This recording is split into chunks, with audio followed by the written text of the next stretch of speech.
Eu larguei minha neném no berço, pedi pra minha mãe olhar. Eu peguei um táxi e fui até lá. Quando ele chegou, que ele me viu, ele veio com um olho arregalado, gigantesco. O que você está fazendo aqui? Eu vim trazer isso aqui, ó. Aí despejei a sacola de cueca no chão. Pra sua puta lavar pra você agora, porque na minha casa você não entra mais. Ou você vai lá e chama ela, ou você esquece que eu existo. Ele, por que eu vou chamar ela? Não sei o que história é essa? Que garota é essa? Da onde você tá tirando isso? Isso é fantasia da sua cabeça? Eu falei, você tá defendendo ela? E ele mostrava o tempo inteiro que estava defendendo ela.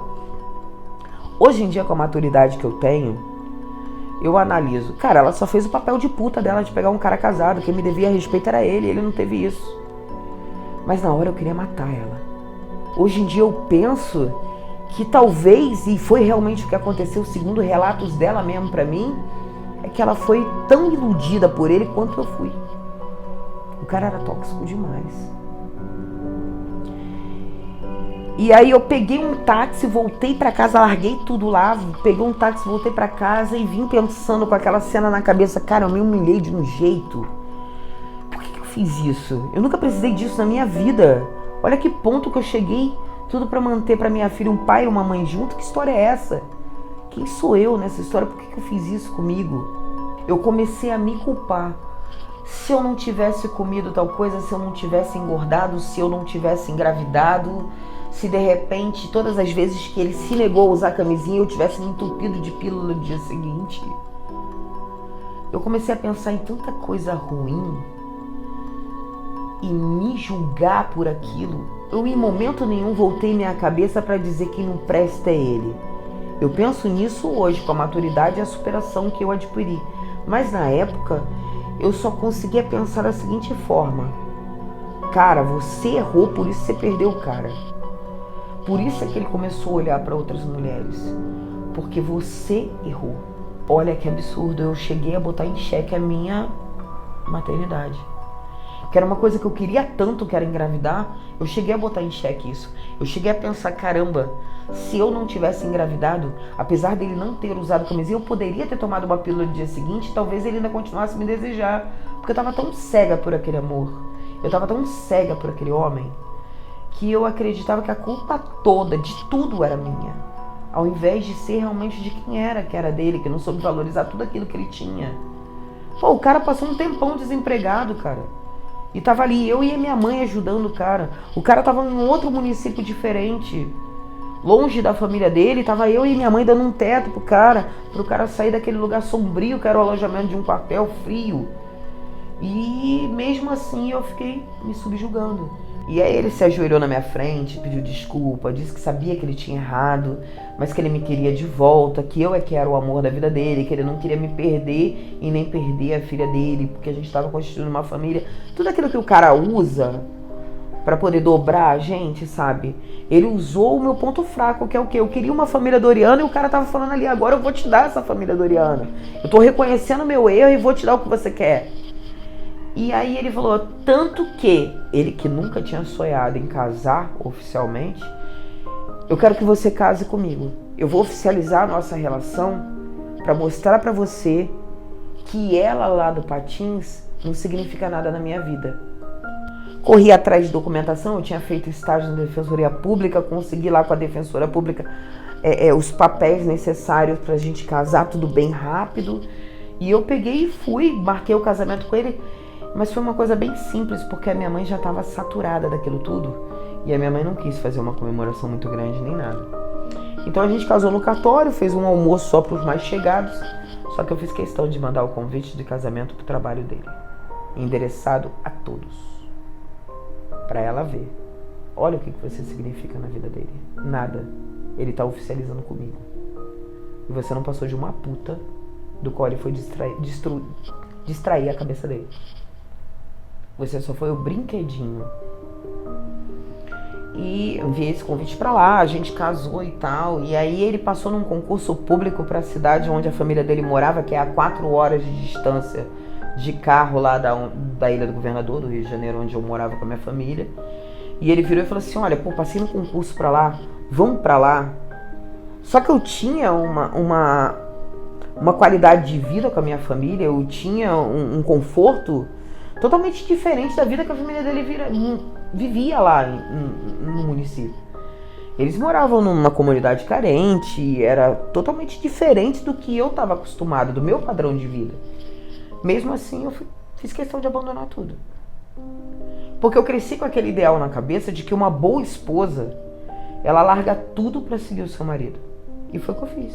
E eu achei assim, falei, cara, agora ele vai para perto da família, ele vai sentir mais carinho, e aí talvez ele não procure mais mulher na rua, e ele vendo que eu vim com ele vai valorizar isso, pô, ela largou tudo que ela tinha lá para vir comigo. E aí eu falei, beleza, agora a gente vai levar a família Doriano em frente. Só que ele começou a mudar de novo. Começou a voltar tudo de novo. Eu tava num município estranho, com uma família diferente da minha, que tinha um pensamento diferente do meu, que não me aceitava, porque eu sempre fui uma pessoa que sempre falei muito tudo que eu penso e gosto, não gosto, e a família dele não me aceitou muito bem, sei lá por qual motivo. Só tinha uma tia dele que me tratava com muito carinho, o resto era meio estranho comigo, e eu sentia até um tom de falsidade ali no tratamento que rolava entre eles comigo. E eu tava totalmente sozinha, longe da minha família e com uma criança. Então eu ficava num quarto com cozinha e banheiro trancada com uma neném. Só que aí às vezes eu descia da minha casa para ir para casa da mãe dele e ficava conversando lá. Até que teve um dia que ele falou, olha, eu não quero você descendo para casa da minha mãe. Pô, será que a família dele não gosta tanto de mim assim, que não me quer? Será que é por causa do barulho da neném? Eu falei, beleza, então eu vou ficar aqui. Só que ele chegava do trabalho, ele ficava lá embaixo o tempo todo. Ele subia, era quase tipo 8, 9 horas da noite, e ele chegava do trabalho às 5 da tarde. E ficava lá. E eu escutava a irmã dele conversando com ele, eu escutava a mãe dele conversando com ele, e ele não subia. Começou a me deixar confusa, ele me afastava da família dele, ele já tinha me afastado da minha, e eu tava vivendo completamente sozinha lá, num município diferente, longe da minha família, longe dos meus amigos, e sem trabalho, dependendo financeiramente dele.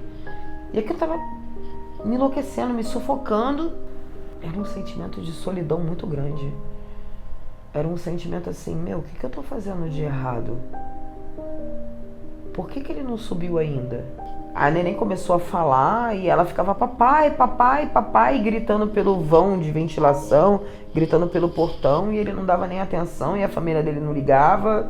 E eu ficava com aquela neném lá em cima chamando o pai, que o pai não subia, e que o pai não dava atenção e não escutava, e eu catava ela no meu colo, entrava pro quarto e ficava com ela dando carinho pra ela, ó, mamãe tá aqui, a mamãe tá aqui, vamos brincar. E pegava um carrinho, e empurrava ela no carrinho, no velocípede, e pegava uma boneca e brincava com ela até a hora dele subir. E às vezes eu apelava pra algumas coisas, tipo tomar um banho e esperar ele só enrolada na toalha pra ver se de repente ele... E nada disso rolava. No princípio, quando eu ia visitar a minha família no Rio, ele ia junto. A gente pegava o ônibus, tipo, final de semana prolongado. Aí a gente ia. Depois ele parou de querer ir. Ele não queria mais. Ele me dava a passagem, eu ia com a nossa filha pro Rio visitar a minha família, e ele não ia. E eu via pelo Orkut na época, do amigo dele, que ele tinha ido para um outro município com esse colega. Então, enquanto eu estava no Rio com a nossa filha, ele estava viajando com esse colega dele, nesse outro município. E era sempre nesse outro município.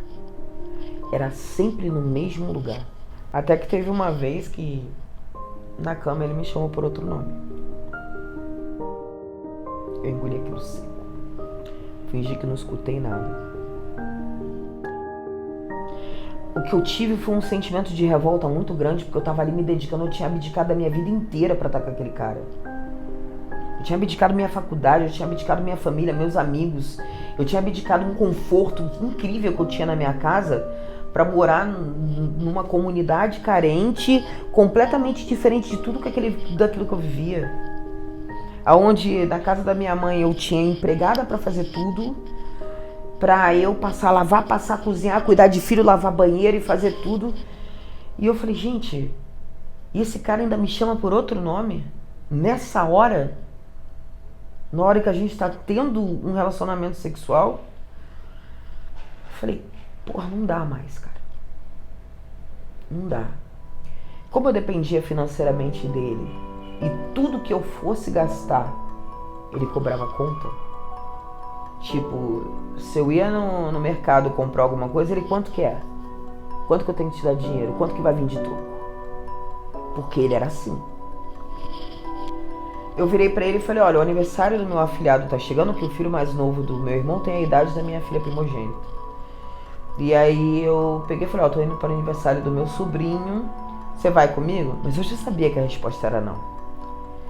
E aí ele pegou e falou assim, não, não vou, porque eu tenho outras coisas aqui pra fazer. Inclusive ele viajou de novo pra esse município nessa época. E aí eu falei, não, beleza, então me dá a passagem, eu vou com a nossa neném pra lá e vou pra festa do meu afilhado, e quando a festa, um tempo depois da festa, eu venho embora. Ele falou, não, tudo bem. Ele foi lá, comprou a passagem, feliz da vida, ele ia ficar solto, né? Ele ia ficar solto quase 10 dias. E eu fui pra lá. Quando eu cheguei em casa, eu virei pra minha mãe e falei assim, eu preciso conversar com a senhora, eu tô vivendo isso, tô passando por isso, eu não quero mais ficar com ele. Se eu me separar dele, você me aceita de volta na sua casa? A minha mãe olhou pra minha cara, a hora que você quiser, você volta pra cá, eu sou sua mãe. Eu nunca vou te abandonar. E se tem uma coisa que a minha mãe nunca fez, foi abandonar os filhos. Sabe aquela mãezona que bota todo mundo embaixo do braço, que se ela pudesse, ela daria o mundo pra gente? É ela.